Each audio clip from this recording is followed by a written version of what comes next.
नमस्कार, बहुत बहुत स्वागत है आप सभी का दिन की बड़ी खबर पर सबसे बड़ी चर्चा के इस प्रोग्राम प्राइम डिबेट में। मैं रविंद्र सिंह आपके साथ, और आज अपनी इस बड़ी डिबेट में चर्चा करेंगे बीजेपी की चुनावी तैयारी की, क्योंकि लोकसभा चुनाव को लेकर बीजेपी अलर्ट मोड में आ गई है। और आज जयपुर में बीजेपी की बैठक हो रही है, जिसमें लोकसभा चुनाव के लिए नई रणनीति तैयार की जा रही है, क्योंकि बीजेपी की नजर एक बार फिर से राजस्थान में कांग्रेस को मात देने की है, 25-0 से हैट्रिक बनाने की है। 2014 और 19 की तरह बीजेपी इस बार भी यही तैयारी कर रही है।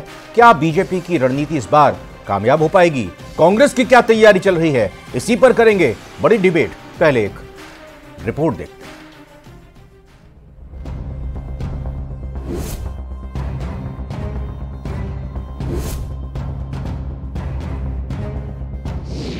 बीजेपी का मिशन 24 पर मंथन। लोकसभा में 25 की 25 सीटें राजस्थान फिर जीतेगा।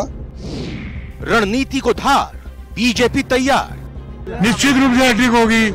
तीसरी बार आदरणीय प्रधानमंत्री जी पुनः प्रधान, कोई चुनौती नहीं, किसी प्रकार की चुनौती नहीं। 25 सीटों की डगर, 24 में हैट्रिक पर नजर।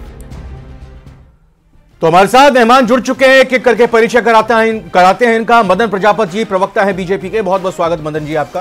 प्रतीक सिंह जी प्रवक्ता कांग्रेस, प्रतीक जी आपका भी स्वागत। एसपी मित्तल सर वरिष्ठ पत्रकार, मित्तल साहब बहुत बहुत धन्यवाद और स्वागत आपका। मदन प्रजापति जी, ये कौन सी बैठक चल रही है, कितनी महत्वपूर्ण है और आखिर क्या चर्चा हो रही है? घंटों हो गए, अभी तक खत्म नहीं हुई बैठक।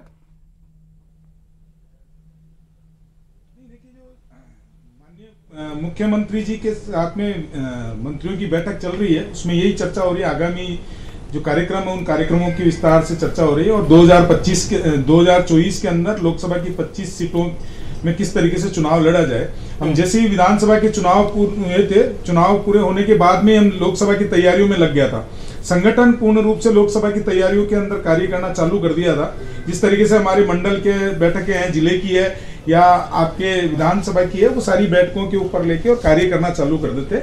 हम 2024 के अंदर जिस तरीके से देश के यशस्वी प्रधानमंत्री माननीय नरेंद्र मोदी जी ने जो कार्य किए हैं, जो योजनाएं आम व्यक्ति के लिए, अंतिम पंक्ति में बैठे हुए व्यक्ति के लिए बनाई है, और जो देश की विकास दर जिस तरीके से 5वें नंबर पे आई है, उसको और आगे कैसे लेके जाएं, और माननीय प्रधानमंत्री जी की योजनाओं का जो विश्वास जनता के अंदर है, वो विश्वास को देखते हुए राजस्थान ही नहीं संपूर्ण देश में तीसरी बार भारतीय जनता पार्टी को आशीर्वाद मिलने वाले हैं, और हम जनता की सेवा के लिए तीसरी बार जनता की। मदन प्रजापति जी, प्रधानमंत्री नरेंद्र मोदी के किए गए काम की आप बात कर रहे हैं, तो फिर ये बताइए कि आपकी पार्टी से मुख्य सचेतक जोगेश्वर गर्ग साहब ये क्यों कह रहे हैं कि राम मंदिर लहर, कृष्ण मंदिर लहर, काशी विश्वनाथ मंदिर की लहर चल रही है और बीजेपी जीतेगी? देखिए, इस देश में जो कार्य किए हैं माननीय प्रधानमंत्री जी ने, जो मुद्दे कई सालों से, बरसों से जीवित थे यहाँ पे और पूर्ण नहीं हुए थे। 500 साल से देश में राम मंदिर का मुद्दा चल रहा था, और 130 साल पुरानी कांग्रेस इसको पूर्ण नहीं कर पाई, क्योंकि इच्छा शक्ति नहीं थी। और इच्छा शक्ति नहीं होने राम मंदिर को लेकर फैसला सरकार ने लिया या अदालत ने लिया? हमने राम मंदिर का फैसला को जल्दी करवाया। आपने तो वो समय भी देखा है जब इन्होंने कोर्ट में जाके हल्फनामा दिया था कि राम मंदिर पे सुनवाई नहीं होना चाहिए। आपने वो भी समय देखा है जब इन्होंने कहा कि राम का अस्तित्व ही नहीं है। आपने ये भी समय देखा है कि राम सेतु को तुड़वाने का आदेश अगर किसी ने दिया था तो यूपीए। तो आप मतलब स्वीकार कर रहे हैं मोदी लहर, बीजेपी लहर के साथ साथ राम मंदिर लहर, कृष्ण मंदिर लहर, काशी विश्वनाथ मंदिर लहर, ये भी आपके एजेंडे में रहेंगे? ये आप स्वीकार कर रहे हैं? नहीं, मैं एक बार सवाल नहीं, मैं ये कह रहा हूं कि मोदी लहर, बीजेपी लहर की अगर आप बात कर रहे हैं, दावा कर रहे हैं, तो साथ ही साथ आपकी बातों से यही आभास हो रहा है कि राम मंदिर लहर, कृष्ण मंदिर लहर, काशी विश्वनाथ लहर को भी लेकर आप अपनी वैतरणी पार करना चाह रहे हैं। ये आपके एजेंडे में रहेंगे? ऐसा है, जो पिछले 10 साल में देश के यशस्वी प्रधानमंत्री माननीय नरेंद्र मोदी जी के नेतृत्व में जो काम हुए, जिस तरीके से गरीब को पक्का मकान मिला, जिस तरीके से प्रधानमंत्री सड़क योजना बनी, जिस तरीके से किसानों को किसान निधि का फायदा मिला, जिस तरीके से किसानों का बजट 5.5% से भी ज्यादा बढ़ा, जिस तरीके से इस देश में हाईवे बने, जिस तरीके से विदेशों के अंदर भारत की पहचान हुई, जिस तरीके से आज विश्व पटल पे भारत अपने आप को देख रहा है, जिस तरीके से यहाँ पे हेलीकॉप्टर बन रहे हैं, जिस तरीके से यहाँ विमानों का निर्माण हो रहा है, जिस तरीके से देश की अर्थव्यवस्था मजबूत हो रही है, और गरीब जी किसान और महिलाएं सुरक्षित अपने आप को इस देश में महसूस तो कर रही है। प्रतीक सिंह जी, आपने सुना हम जनता के बीच में जा रहे हैं। मदन प्रजापति जी को कि मुद्दों को लेकर जनता के बीच में आ रहे हैं, इतने काम जो बता रहे हैं, तो उसके हिसाब से तो 25 से ज्यादा सीट भी होती राजस्थान में, तब भी आप एक भी ना जीत पाए। रविंद्र जी, जो मीटिंग हो रही है वो मीटिंग अगर इस बात को लेकर के होती कि किस तरीके से राजस्थान में कानून व्यवस्था चरमराई हुई है, तो मुझे ज्यादा खुशी होती। आज की न्यूज बता रहा हूं मैं, भरतपुर के अंदर पीएनबी के अंदर 2 बदमाश घुस गए, हवाई फायरिंग की और लूटपाट करके चले गए जी। 2 दिन पहले हमने देखा कि बीकानेर में 7 साल की एक बच्ची के साथ में बलात्कार कर दिया गया। भरतपुर के अंदर चलती बस के अंदर गैंगरेप किया गया। तो मुझे ज्यादा खुशी होती अगर कानून व्यवस्था को सुचारू रूप करने के लिए मीटिंग होती तो ज्यादा अच्छा रहता। अब मैं आ जाता हूं मदन जी की बात पे। मदन जी कह रहे थे कि कांग्रेस पार्टी ने हलफनामा दिया। मैं दावे के साथ कहता हूं, अगर ये वो हलफनामा दिखा दें कि कांग्रेस पार्टी ने कोई हलफनामा दिया था कि राम जी का अस्तित्व नहीं है, ये राम सेतु तोड़ने का उमा भारती, बकौल उमा भारती, देखिए आप बीच में बदल रहे हैं। ना ये देखिए मदन जी बीच में मत बोलिए। रविंद्र जी, मदन जी प्लीज बीच में नहीं, आपने इतनी लंबी बात रखी। मदन जी प्लीज आप बीच में मत बोलिए। मदन जी मेरा आग्रह है आपसे, आप मदन प्रजापति जी, आग्रह है, आप सम्मानित मेहमान हैं, लगातार आप चर्चा में आते हैं, अपना इंतजार कीजिए, फिर जवाब दीजिएगा। रविंदर जी, आपके चैनल ये गलत बात है। ये आइए कह रहे हैं कि आप दिखा दीजिए। देखिए रविंद्र जी, मैं इनको अपने टर्म का आने का बात करिए। मदन जी प्लीज एक मिनट आप बोलिएगा ना। मदन जी आप नोट करके रखिए, मदन जी नोट करके रखिए, आप जो आपको गलत लग रही है जिस पर जवाब। एक मिनट ऐसे नहीं प्लीज। रविंदर जी बहुत देखिए गलत। ठीक है, आप सही करिएगा ना, फिर लगातार जनता सुन रही है। झूठ परोसते हैं। नहीं मदन जी प्लीज ऐसे नहीं किए, पेट खराब करेंगे। मदन जी आप लगातार आते हैं डिबेट में, टाइम ऐसे मत प्लीज वेस्ट कीजिए। नहीं आपको पता है, एक बार बोलने दीजिए। वो एक भी बार नहीं बोले थे आपके बीच में, अगर वो बोलते तो मैं आपको बिल्कुल टोकता नहीं। ठीक है प्रतीक जी आप बोलिए, वो नहीं बोलेंगे। रविंदर जी, जो राम सेतु जो गिराने का जो मामला था वो अटल जी की सरकार के समय पे बनाया गया था, और उमा भारती जी ने ये बोला था कि अटल जी और आडवाणी जी को राम सेतु के मामले पे माफी मांगनी चाहिए, ये तथ्य है। और ये बोल रहे हलफनामा दिया था, वो तत्कालीन सरकार के एएसआई के 2 अधिकारियों ने दिया था और उसको कांग्रेस की सरकार ने सस्पेंड किया था। अब राम मंदिर की बात पे आ जाता हूं। 1993 के अंदर हमारी सरकार के अंदर, नरसिम्हा सरकार के अंदर अध्यादेश लेकर के आए थे राम मंदिर बनाने का। किसने विरोध किया? बीजेपी ने। और बीजेपी ने ये बोला है तो कोर्ट के हिसाब से होगा, ये संसद नहीं करेगी। और ये कह रहे हैं कि हमने जल्दी करवा दिया, तो क्या ये सुप्रीम कोर्ट के ऊपर है? सुप्रीम कोर्ट को इन्होंने जल्दी करवा दिया।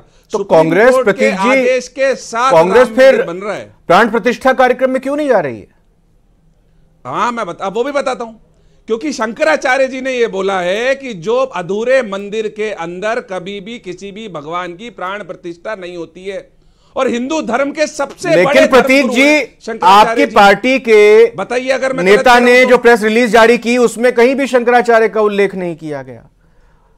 अब आप अपनी तरफ से बात रख रहे हैं ना, क्योंकि अधूरे मंदिर के अंदर प्राण प्रतिष्ठा गलत। ये मैं कह रहा हूं शंकराचार्य जी झूठ बोल रहे हैं क्या? आपके कहने का मतलब ये नहीं, मैं उसकी बात नहीं कर रहा हूं, मैं आपसे कारण पूछ रहा हूं प्रतीक जी, मैं आपसे कारण पूछ रहा हूं और बता रहा हूं कि जिस कारण को आप बता रहे हैं वो कांग्रेस ने नहीं उल्लेख किया उसका। यही है क्योंकि कांग्रेस खुद पसोपेश में फंसी हुई है बीच में, उसे समझ नहीं आ रहा क्या करेगी वो। नहीं प्रतीक जी एक मिनट, मुझे इस चीज का जवाब दीजिए ना। क्या आपको लग रहा है, धर्म की बात हो रही है, क्या आपको लग रहा है कि बीजेपी अपने पार्टी के अपने सरकार के कामकाज के इतर भी और बाकी लहरों का जो जिक्र हो रहा है उनको भी मुद्दा बनाने की कोशिश करेगी? हालांकि मदन जी खुलकर तो उसको स्वीकार नहीं। देखिए मैं 20 सेकंड में ये जवाब आ रहा हूं कि जो 22 तारीख को हो रहा है, शंकराचार्य जी जो बोला है कि वो अधर्म का काम हो रहा है, तो अधर्म के काम के अंदर कांग्रेस पार्टी हिस्सा नहीं बनना चाहती। जब राम मंदिर पूरा हो जाएगा तो सह सम्मान सारे नेता कार्यकर्ता जाएंगे। और अभी भी 15 तारीख को रामलला के दर्शन कर ले, हमारे यूपी के जो विंग है पूरी, वो वहां पे जा रहे हैं। अब आपकी बात पे आ जाता हूं। ये बोल रहे हैं कि हमने वादे बड़े पूरे किए। 2 करोड़ रोजगार प्रतिवर्ष देने का वादा किया था 2014 के अंदर, और राज्यसभा के अंदर बोला है कि 22 करोड़ लोगों ने अप्लाई किया था और 7.5 लाख लोगों को नौकरी मिली, मात्र 0.03%। ये कह रहे हैं कि हमने 5वीं बड़ी अर्थव्यवस्था बना दी। मैं दावे के साथ कह रहा हूं आप पूरे जब पुराने जब सरकार थी 2014 के अंदर, तो राज्यों का कलेक्शन टैक्स का अलग था और स्टेट का अलग था, अपने पूरे देश का अलग था। इन्होंने क्या किया, जीएसटी को मिला लिया और टैक्स कलेक्शन जो सारा है वो भारत सरकार के पास आ गया। आप अगर टैक्स कलेक्शन उस समय का मिला लेंगे और इस समय का मिला लेंगे तो उस समय से कम है। प्रतीक जी, लेकिन ये जो बात आप बोल रहे हैं, ये जो आप बात बोल रहे हैं, क्या आपको लगता है कि 25 में से एक आध सीट आ जाएगी राजस्थान में कांग्रेस की? अरे 25 की 25 सीटें आएगी कांग्रेस की राजस्थान में। आप देखते जाइए, इब्तिदाई कहर होता है क्या और आगे आगे देख होता है क्या। कैसे सरकार के कैसे आएंगी थोड़ा बता दीजिए। काल के अंदर कैसे आएंगी ना, कैसे मैं बता रहा हूं ना, इनके 1 महीने के कार्यकाल को राजस्थान की सरकार ने, राजस्थान की जनता नहीं, वो तो केंद्र सरकार के काम की बात कर रहे हैं। डबल इंजन की सरकार वो लोकसभा के चुनाव होंगे। हाँ, राजस्थान सरकार की जो ट्रेन चली थी उससे टीटी को उतार दिया और ये मंत्री बना सकते, जनप्रतिनिधि नहीं बना पाए। और केंद्र सरकार की बात कर रहा हूं कि 75 साल में तो 55 लाख करोड़ का कर्जा था 65 साल में, और इन्होंने ले लिया 204 लाख करोड़ का कर्जा। पेट्रोल डीजल के जो 35 रुपए में मिलने की बात हुई थी, वो 35 रुपए का पेट्रोल हवा हो गया, वो 2 करोड़ रोजगार हवा हो गए। मदन प्रजापति, अब आप जवाब दीजिए। वो किसानों की जो प्रतीक जी की बात आपको लगी कि गलत है, उसको तथ्यात्मक आप अपने तरीके से रखिए, लेकिन साथ ही साथ मदन जी इसका भी जवाब दीजिए। आपने बताया कि जो वादे किए, जो गारंटी थी, सब पूरी कर दी, लेकिन ये रोजगार की भी बात कर रहे हैं और भी बात कर रहे हैं प्रतीक जी, वो क्या पूरी हो गई या कब होंगी? वो अगले हाँ मैं करता हूं आपको, मैं 3 चीजों का जवाब दे देता हूं। शांति से अगर सुनेंगे तो मैं झूठ का भी पर्दाफाश कर दूंगा। इन्होंने बोला कि पीवी नरसिम्हा राव ने कहा कि हम मंदिर बनवाएंगे, ये गलत तथ्य है। आप ऑन रिकॉर्ड, आप तो पत्रकार है और लंबा समय आपको पत्रकारिता करते हो गया। पीवी नरसिम्हा राव ने बाबरी मस्जिद टूटने के बाद ये कहा था कि हम मस्जिद का निर्माण कराएंगे, ऑन रिकॉर्ड है, निकाल के चेक कर लीजिए, गूगल है। दूसरी चीज इन्होंने कहा है कि हम तो राम मंदिर जाते, आधा हो गया। आपकी प्रवृत्ति नहीं है, जवाहरलाल नेहरू से लेकर आप तक किसी मंदिर के उद्घाटन में नहीं जाते। ये वही कांग्रेस पार्टी जिसमें जवाहरलाल नेहरू ने उस टाइम के राष्ट्रपति राजेंद्र प्रसाद को सोमनाथ के मंदिर में नहीं जाने का पत्र लिखा था। तो आप मंदिरों में नहीं जा सकते, आप जालीदार टोपी लगा के इफ्तार पार्टी कर सकते हैं। आपकी धर्मनिरपेक्षता सिर्फ एक ही धर्म के लिए है और दूसरे धर्म के लिए नहीं है। तीसरी चीज इन्होंने कहा कि इनकी करनी पे मैं नहीं जाऊंगा राम मंदिर के लिए, क्योंकि ये झूठ बोलते हैं। इनका झूठ परोसने का काम प्रतीक जी का कांग्रेस के अंदर एक अलग तरीके का हिसाब किताब। इन्होंने कहा हमने हल्फनामा नहीं दिया, फलाना दिया, वो ऑन रिकॉर्ड है, पूरा देश जानता है। ये मदन जी कुछ ज्यादा लंबा हो रहा है इस पर, मुझे ये बताइए जो वादा अधूरा रहा बीजेपी का, रोजगार। हाँ।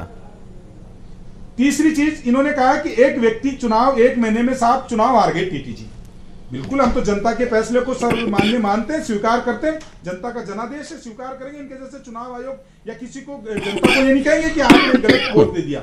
लेकिन मैं कहता हूं कि ये कांग्रेस की जीत थी क्या? वहां पे कांग्रेस की जीत नहीं थी। इन्होंने पोस्टर कांग्रेस के नहीं लगाए, अपनी विचारधारा के नहीं लगाए, पोस्टर लगा वोट नहीं, ये श्रद्धांजलि है और सहानुभूति की नाव में सवार होकर चुनाव जीत गए। और सहानुभूति में तो आप जानते हैं कि 404 सीटें राजीव गांधी को मिल गई थी इस देश में। नहीं, वो तो भाई कांग्रेस कह ही रही है ना मदन जी। उसके बाद से लेकर आज तक कांग्रेस नहीं, अरे मदन जी, कांग्रेस भी तो यही कह रही है कि आप मंत्री बना सकते हैं लेकिन विधायक नहीं बना सकते, वो जनता बनाती है, विधायक क्या उतारती है। देखिए मैं एक मिनट सर, ठीक है, ओके, जनता का फैसला है वो। मित्तल सर, कह रहे ना, चूंकि चर्चा मित्तल साहब इस बात को लेकर हो रही है कि 2024 में कौन 20 होगा और किसकी तैयारी कैसे चल रही है। एक बैठक आज दिल्ली में मल्लिकार्जुन खड़गे ने भी कांग्रेस के लिए लोकसभा प्रभारियों के साथ एक मंथन लगातार घंटों से यहां पर जयपुर में चल रहा है। क्या इस बार नैरेटिव जो है वो कामकाज और बाकी मुद्दों और वायदों से इतर अब लहरों पर आने वाला है? चाहे वो राम मंदिर लहर की बात हो, चाहे वो काशी विश्वनाथ की बात हो या मथुरा की बात हो। देखिए रविंद्र जी, भारतीय जनता पार्टी ने लोकसभा चुनाव की तैयारी तो आप देखिए कि जो राजस्थान विधानसभा के चुनाव हुए थे तभी से शुरू कर दी थी। जिस तरीके से 6 लोकसभा सांसदों को क्या नाम से चुनाव लड़ाया गया, उसके पीछे भी यही उद्देश्य था कि लोकसभा चुनाव कैसे जीतना है। तो विधानसभा चुनाव में जब लोकसभा के उम्मीदवार सांसद उतारे जा रहे हैं तो इससे आप अंदाजा लगा सकते हैं कि भारतीय जनता पार्टी की तैयारी कैसी रही होगी उस समय। लेकिन इसमें कोई दो राय नहीं है कि इस समय राजस्थान पूरे देश भर के अंदर राम लहर चल रही है और खुद क्या नाम से कांग्रेस ने इस बात को माना है कि ये भारतीय जनता पार्टी और आरएसएस का इवेंट है। इसीलिए वो क्या नाम से उस कार्यक्रम में वहां नहीं जा रहे, प्राण प्रतिष्ठा के समारोह में नहीं जा रहे।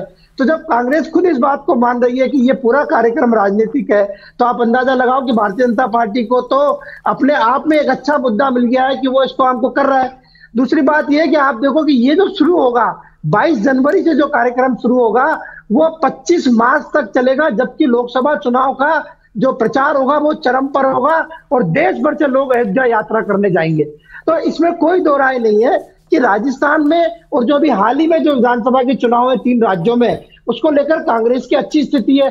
हमने देखा कि 2019 में जब लोकसभा के चुनाव हुए थे तब इन तीनों राज्यों में कांग्रेस की सरकारें थी, राजस्थान, मध्य प्रदेश और छत्तीसगढ़ के अंदर। लेकिन इसके बावजूद भी इन 65 सीटों में से करीब 62 सीटें क्या नाम से भारतीय जनता पार्टी इन तीनों राज्यों में जीती है। अब तो इन तीनों राज्यों में क्या नाम से भाजपा की सरकार है, तो स्वाभाविक रूप से यह माना जाना चाहिए कि जो परिस्थितियां हैं वो भाजपा के अनुकूल है। एक बात और मैं यहाँ कहना चाहूंगा, आपने बताया कि दिल्ली में आज क्या नाम से बैठक हो रही है, तो दिल्ली की बैठकें कांग्रेस की आप देखिए वो सीट शेयरिंग को लेकर हो रही है। जो विपक्षी दल है जो गठबंधन में शामिल है उनके साथ हो रही है। लेकिन हम देख रहे हैं जिस तरीके से पश्चिम बंगाल के आम आदमी पार्टी के जो बयान आ रहे हैं, वो ऐसा लगता नहीं है कि उनके सीट शेयरिंग को लेकर कांग्रेस के साथ कोई समझौते की बात आएगी। लेकिन जहां तक राजस्थान का सवाल है, मेरा मानना है कि राजस्थान में कांग्रेस कोई सीट शेयरिंग नहीं करेगी और सभी 25 सीटों पर लेकिन सर उम्मीदवार खड़ा करेगी। क्या विधानसभा चुनावों के नतीजों से जो भी एनालिसिस किया है, जो भी विश्लेषण किया है दोनों ही पार्टियों ने, वो उससे कुछ सबक लेंगे? पहली बात, कांग्रेस क्या यह देखेगी कि उनके मंत्री क्यों हारे? पुराने चेहरों पर ही क्या दांव चला जाएगा? या बीजेपी के आप इस एक्सपेरिमेंट को जो विधानसभा में यहां पर देखा गया है, अब चौंकाने वाले नाम, संगठन जुड़े हुए नेताओं के नाम इस बार लोकसभा के टिकट को लेकर घोषणा हो सकती है और हो सकता है यहां पर भी सारे घर के बदल दिए हैं। रविंद्र जी, बिल्कुल आप सही कह रहे हैं कि जिस तरीके से देखिए लोग विधानसभा चुनाव के अंदर नए नए प्रयोग किए भारतीय जनता पार्टी की ओर से, मेरा यह मानना है कि जो अभी लोकसभा का चुनाव होगा इसमें भी प्रयोग होंगे।